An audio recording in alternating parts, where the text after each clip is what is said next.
যেমন বিষবৃক্ষ হয় তেমনি কল্পতরুও নাকি হয়। বঙ্কিমচন্দ্র উপন্যাস লিখেছেন বিষবৃক্ষ নিয়ে, যে বিষবৃক্ষ নষ্ট করে সংসার, সমাজ, জীবন আর শান্তি। আর যে বৃক্ষ দান করে যা কিছু চাওয়া যায়, প্রার্থনা করা যায় যাচনা, সেই বৃক্ষকে বলে কল্পতরু। যেমন কামধেনু, যে গাভী সংসারে ও পরিবারে নিয়ে আসে মঙ্গল, তেমনি কল্পতরু যে গাছ দান করে ধন সম্পত্তি, স্বাস্থ্য, সুখ, মান সম্মান, প্রতিপত্তি ও সামাজিক ও পারিবারিক সমৃদ্ধি। আহা, এমন গাছ আর এমন গরু যদি সত্যি পাওয়া যেত ভুবনে। কেউ কেউ কল্পতরুকে বলেন দেববৃক্ষ। যেমন দেবতা সাধারণ মানুষের জীবনেও দান করতে পারেন অপ্রত্যাশিত, অকল্পনীয় সমৃদ্ধি, তাই কল্পতরুকে দেবতরু বা দেববৃক্ষ বলা যেতেই পারে। কল্পতরুর দেখা পেয়েছি আমরা মানুষের পৌরাণিক কল্পনায়। সম্ভবত পৃথিবীর সমস্ত রূপকথাতেই এসব গাছ আছে, যে গাছের কাছে মানুষ চায় মঙ্গল, শ্রী, সাংসারিক সুখ, পারিবারিক স্থিতি। মনে পড়ে সেই অস্কার ওয়াইল্ডের গল্পে সেই বরফ ঢাকা প্রায় প্রাণহীন গোলাপ গাছ, যে গাছের কাছে এক গরিব প্রেমিক চাইল একটি গোলাপ ফুল প্রেমিকাকে দেবে বলে, কিন্তু গোলাপ গাছটিকে গ্রাস করেছে ভয়ঙ্কর শীতের তুষার। তার মধ্যে লুপ্ত হয়েছে প্রাণের চিহ্ন। কেমন করে ফুটবে গোলাপ? একটি পাখি সেই গোলাপ গাছের কাঁটা বুকে ফুটিয়ে গাইল ভালোবাসার গান, আর সেই পাখির প্রাণের রক্ত গাছে ফোটালো রক্ত গোলাপ। প্রেমিকের প্রার্থনায় সাড়া দিল গোলাপ গাছ, হয়ে উঠল কল্পতরু। এমন রূপকথার গল্প কল্পনা করেছে মানুষ, যে গল্পে কোনো ধনী মানুষ একদিনের জন্য হয়ে উঠলেন কল্পতরু এবং দান করলেন পার্থিব সুখ ও ক্ষমতার সেই সব সম্পদ যা সাধারণ মানুষের নাগালের বাইরে। এমন কল্পতরু, মানুষের অবিশ্বাস্য, অকল্পনীয় সব দানের রূপকথা আমরা পড়েছি, কিন্তু কল্পতরু মানুষকে কি দেখেছি কোনোদিন? তবু মানুষ ভাবতে ভালোবাসে, আহা, যদি কোনো সাধক বা বিপুল দাতা বা কোনো জাদুকর সত্যি হতে পারেন কল্পতরু আর দান করতে সক্ষম হন যা কিছুই মানুষ প্রার্থনা করবে, সেই সমস্ত আকাঙ্ক্ষার জিনিস। 1886 সালের 1 জানুয়ারি কল্পতরু হলেন এক মহামানব, যিনি গলার ক্যান্সার নিয়ে পৌঁছেছেন তীব্র যন্ত্রণার শেষ বিন্দুতে, যিনি কথা বলতে পারছেন না, মুখে হাসি নিয়ে অস্পষ্ট কাতর উচ্চারণে বলছেন, অসুখটা তো আমার শরীরের, আমার না। আর মাত্র 7 মাস তিনি পৃথিবীতে থাকবেন। 1886 সালের 1 জানুয়ারি সকালবেলা উঠে বললেন, আজ বেশ আছি। তিনি নেমে এলেন সকালবেলার আলোয় কাশীপুরের বাগানবাড়ির বাগানে। 1885 সালের 23 ডিসেম্বর শ্যামপুকুর স্ট্রিটের বাড়ি ছেড়ে এই মহামানব আশ্রয় নিয়েছেন কাশীপুরের বাগান বাড়িতে। জীবনের শেষ দিন পর্যন্ত এই বাড়িতেই থাকবেন তিনি। তিনি শ্রী শ্রী ঠাকুর রামকৃষ্ণ পরমহংসদেব। 1886 সালের 1 জানুয়ারি বাংলার 1292 সালের 8ই পৌষ, বারটা ছিল শুক্রবার, দিনটা ছিল কৃষ্ণা একাদশী, ইংরাজি নববর্ষ, তাই ছুটির দিন। শ্রী শ্রী ঠাকুর তখন কাশীপুর উদ্যান বাটিতে। 1885 সালের জুন মাসে পানিহাটির চিরে মহোৎসবে যোগ দেওয়ার পরই শ্রী রামকৃষ্ণদেবের গলা ব্যথা শুরু।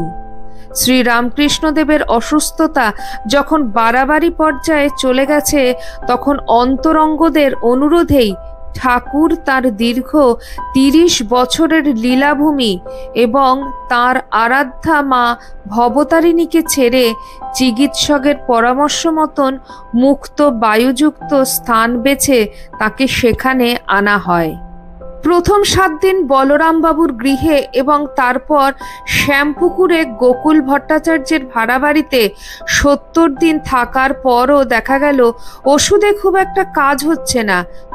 তখন ডাক্তার মহেন্দ্রলাল সরকারের পরামর্শে ভক্তরা তাকে বরানগরের পথে বেশ নিরিবিলি শান্ত পরিবেশের কাশীপুরের উদ্যানবাটিতে নিয়ে এলেন। মনোরম এই বাগান বাড়িটি রানী কাত্যায়নীর জামাই গোপাললাল ঘোষের এবং বাড়িটির সংবাদ আনেন ভক্ত রামচন্দ্র দত্ত। মাসিক 80 টাকায় বাড়িটি ঠাকুরের জন্য ভাড়া নেওয়া হলো। 1 জানুয়ারি ঠাকুর কিছুক্ষণ আগেই প্রকাশ করেছেন তার মনের বাসনা, তিনি কল্পতরু হবেন। তার শিষ্যদের মনের সকল বাসনা পূর্ণ করবেন তিনি। যে যা চাইবেন তাকে তাই দেবেন। শিষ্যরা ভক্তরা ইতিমধ্যে ঠাকুরের দর্শনের জন্য বাগানবাড়ির বাগানে এসে জড়ো হচ্ছেন। তাদের মনে ভারী আনন্দ। তাদের প্রাণের ঠাকুর শ্রী রামকৃষ্ণদেব আজ ভালো আছেন। তাহলে কি ঠাকুরের গলার যন্ত্রণা আজ কি একটু কম আছে?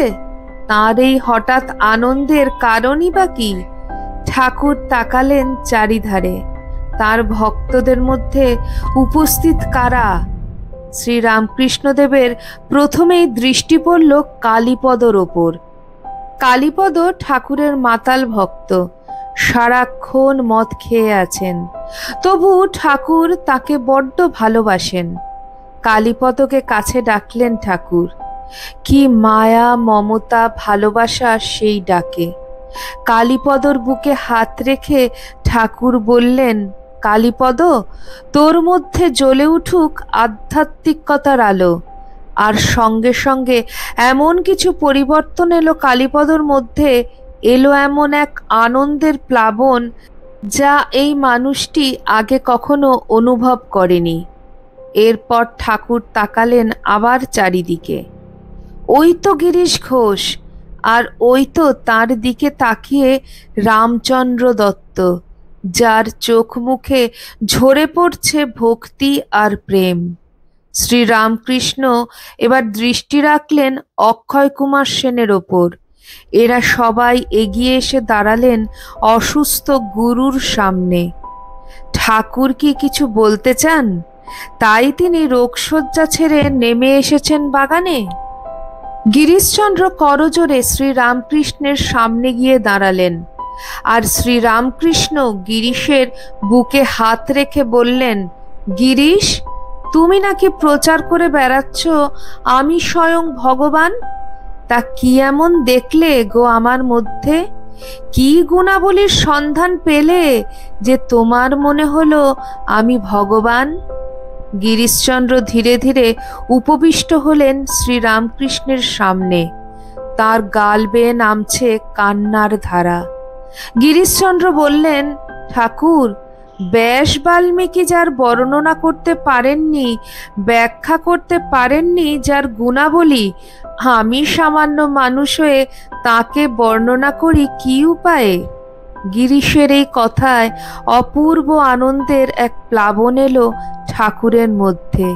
তিনি তার ভক্তদের দিকে তাকিয়ে বললেন, আজ আমার খুব আনন্দের দিন। তোরা যা চাইবি আমার কাছে, আজ আমি তাই দেব। যা খুশি প্রার্থনা কর তোরা। আজ আমি কল্পতরু, তোদের সমস্ত কামনা পূরণ করব। ভক্তরা, শিষ্যরা, গিরিশ, কালীপদ, নিরঞ্জন, রামচন্দ্র, অক্ষয় কুমার কেউ চাইতে পারলেন না কোনো পার্থিব সম্পদ, কোনো সামাজিক বা পারিবারিক সুখ বা প্রতিপত্তি বা সমৃদ্ধি। কিছুই চাওয়ার নেই তাদের। শ্রী রামকৃষ্ণের সব দৈহিক যন্ত্রণার যেন অবসান হলো সেই মুহূর্তে, যেন প্রশমিত হলো তার অসুখ। কি চাস তোরা? প্রশ্ন করলেন ঠাকুর। ভক্তরা বললেন, আপনাকে, আর কিচ্ছু না।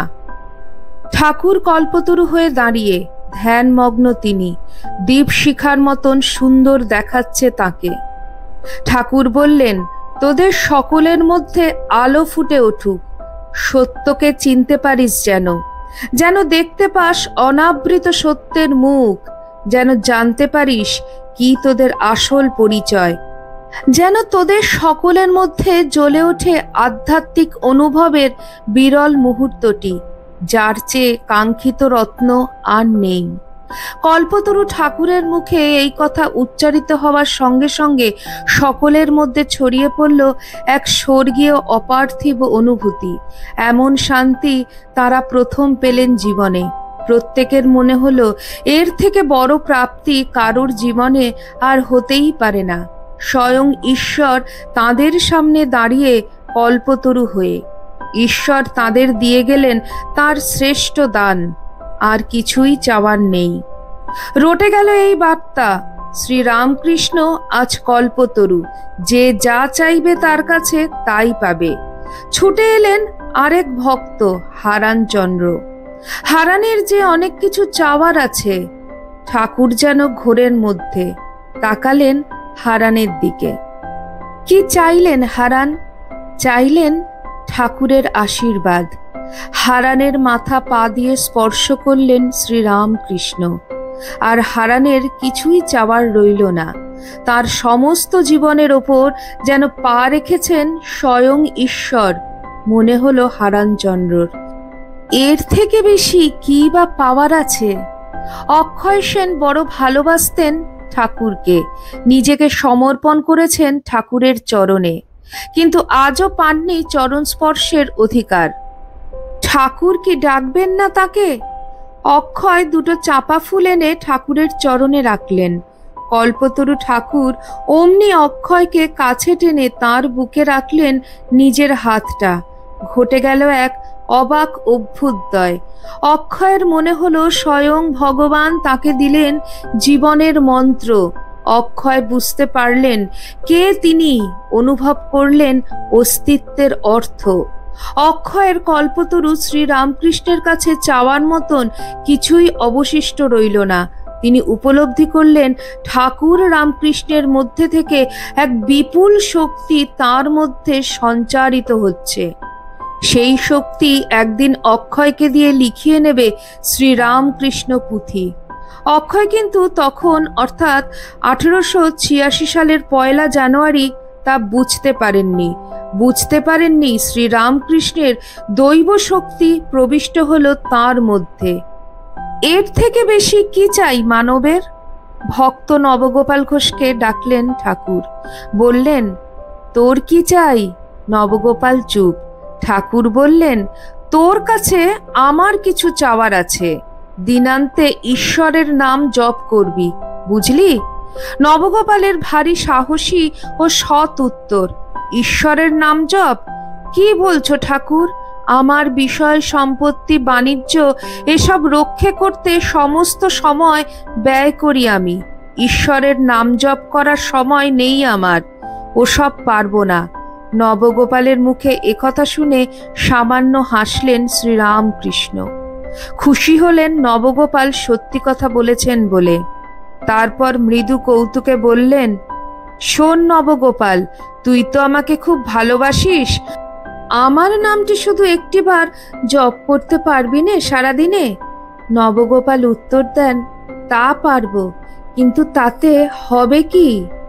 একবার জপ করে দেখ, সব কিছু ভুলে শুধু একটিবার বল শ্রীরামকৃষ্ণ।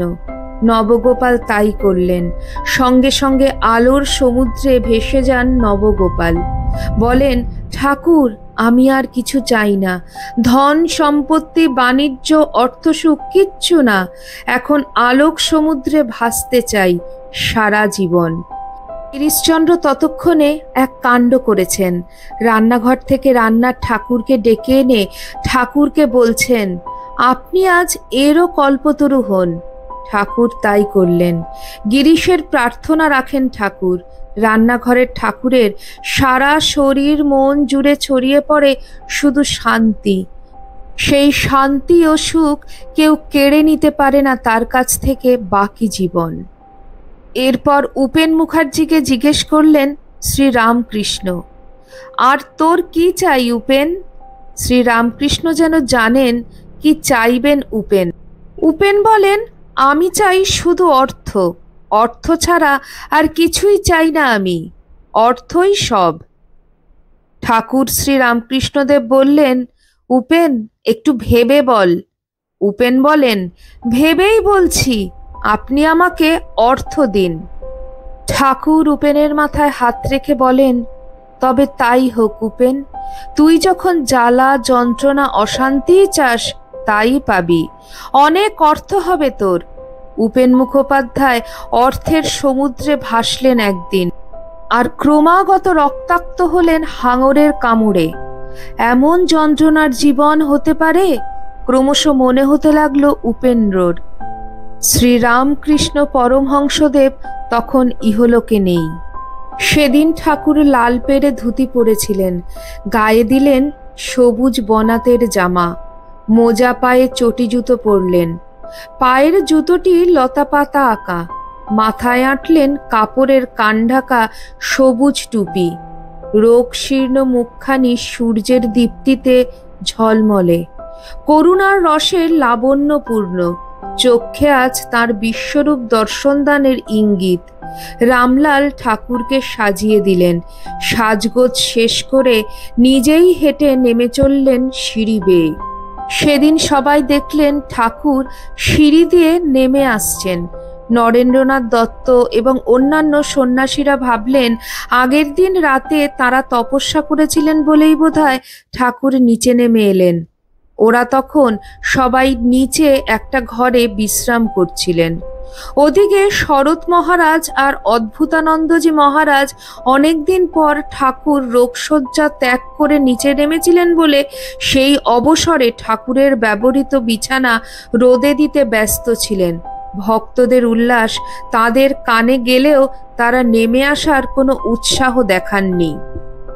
ঠাকুর একেবারে সোজা এসে উপস্থিত হলেন সামনের মাঠে, যেখানে গৃহী ভক্তরা জমায়েত হয়েছেন।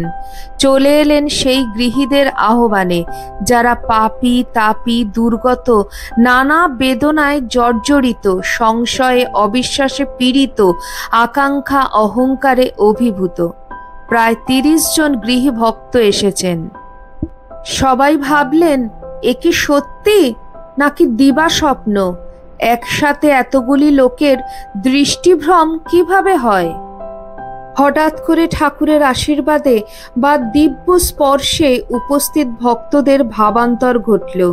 তখন কেউ কাঁদতে লাগলেন, কেউ হাসতে লাগলেন, কেউ বা দুহাত ওপরে তুলে নাচতে লাগলেন, কেউ ধ্যানে মগ্ন হলেন, আবার কেউ চিৎকার করে অন্যদের ডাকতে লাগলেন ঠাকুরের কৃপালাভের জন্য।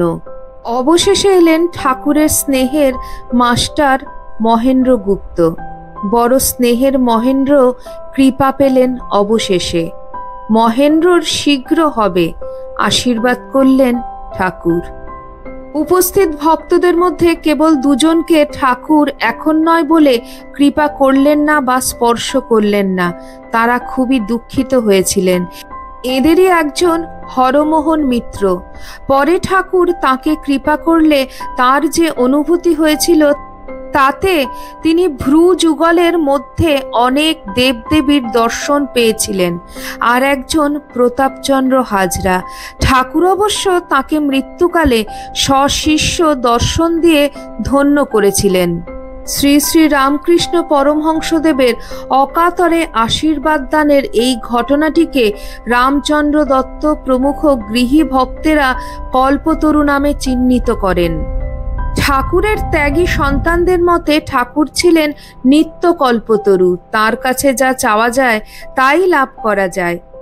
বৈরাগ্যবান যুবকদের অন্তর পূর্ণ করে রেখেছিলেন ঠাকুর। তাদের বৈরাগ্যদীপ্ত অন্তরে আর কোনো কিছুই চাওয়ার ছিল না, এমনকি আধ্যাত্মিক অনুভূতিও নয়। পিতার ধন লাভ করবেন তারা। তারা যে শ্রী রামকৃষ্ণ ভাবমন্দিরের অন্তরঙ্গ, শ্রী রামকৃষ্ণ দেহরূপ। তাই তাদের কাছে এই বিশেষ ঘটনা ছিল আত্মপ্রকাশপূর্বক অভয়দান। কারণ দক্ষিণেশ্বরে থাকাকালীন শ্রী রামকৃষ্ণ পরমহংসদেব ভক্তদের উদ্দেশ্যে বলতেন, যাওয়ার সময় হাটে হাঁড়ি ভেঙে দিয়ে যাব, অর্থাৎ নিজ স্বরূপকে সর্বসমক্ষে প্রকাশ করে দিয়ে যাব। শ্রী রামকৃষ্ণ ভক্তদের মধ্যে রামচন্দ্র দত্ত এবং গিরিশ ঘোষ শ্রী শ্রী রামকৃষ্ণকে অবতার বলে প্রচার করতেন। শ্রীরাম এবং শ্রীকৃষ্ণের পর দুইয়ের সম্মিলিত রূপ শ্রীরামকৃষ্ণ। এই দিন গিরিশ ঘোষ যখন বললেন কৃষ্ণ জীবনীকার ব্যাসদেব আর রামায়ণ রচয়িতা বাল্মীকির কথা, তখন ঠাকুর নিজ স্বরূপকে তাঁদের কাছে স্বীকার করে নিলেন এবং সঙ্গে সঙ্গে ঘোষণা করলেন, এক মহান আশীর্বাদ তোমাদের চৈতন্য হোক। এই চৈতন্যের বাণীকে রূপায়িত করতে হবে নিজেদের জীবনে। চৈতন্য লাভের পথই প্রকৃত ধর্ম পালনের পথ। এই পথের কোনো নাম নেই, বিভেদ নেই, দ্বন্দ্ব নেই। ধর্মকে গোষ্ঠী থেকে বের করে ব্যক্তির উপরে স্থাপিত করলেন শ্রীরামকৃষ্ণ। সেই নতুন চৈতন্যের পথই আমাদের লক্ষ্য হয়ে উঠুক, লাভ করুক বিশ্বজননীর এক রূপ। এই হলো নতুন আন্দোলন। এই আন্দোলন বলে চলার কথা, মানুষ থেকে ভগবান হওয়ার যাত্রা, চেতনা লাভ করে চৈতন্য হওয়ার পথ, যে পথের সম্মুখে থাকবেন শ্রী শ্রী রামকৃষ্ণ পরমহংসদেব। 1 জানুয়ারি কাশীপুর উদ্যানবাটিতে শ্রী শ্রী রামকৃষ্ণ পরমহংসদেব কল্পতরু হয়েছিলেন। এই দিনটির স্মরণে কাশীপুর উদ্যানবাটি সহ সকল রামকৃষ্ণ মঠ ও মিশনে প্রতি বছর কল্পতরু উৎসব পালন করা হয় মহা সমারোহে। সকলের ভক্তবাঞ্ছা কল্পতরু তিনি, ধর্মের সংস্থাপক, সর্বধর্ম স্বরূপ, অবতার শ্রেষ্ঠ। হে রাম ও কৃষ্ণ, তোমাকে নমস্কার। কল্পতরু শ্রী শ্রী ঠাকুর রামকৃষ্ণদেবের কথা আপনাদের সাথে আজ আলোচনা করলাম। আপনাদের আলোচনাটি কেমন লাগলো অবশ্যই কমেন্ট সেকশনে কমেন্ট করে জানাবেন। আলোচনাটি ভালো লেগে থাকলে শেয়ার করে দিন নিজের লোকেদের কাছে। আজকে এই পর্যন্তই। আবার খুব শিগগিরই কোনো একটি নতুন বিষয়ের আলোচনা নিয়ে হাজির হব আপনাদের কাছে একটি নতুন পর্বে। সবাই সুস্থ থাকুন, ভালো থাকুন। জয় ঠাকুর, জয় মা, জয় স্বামীজি।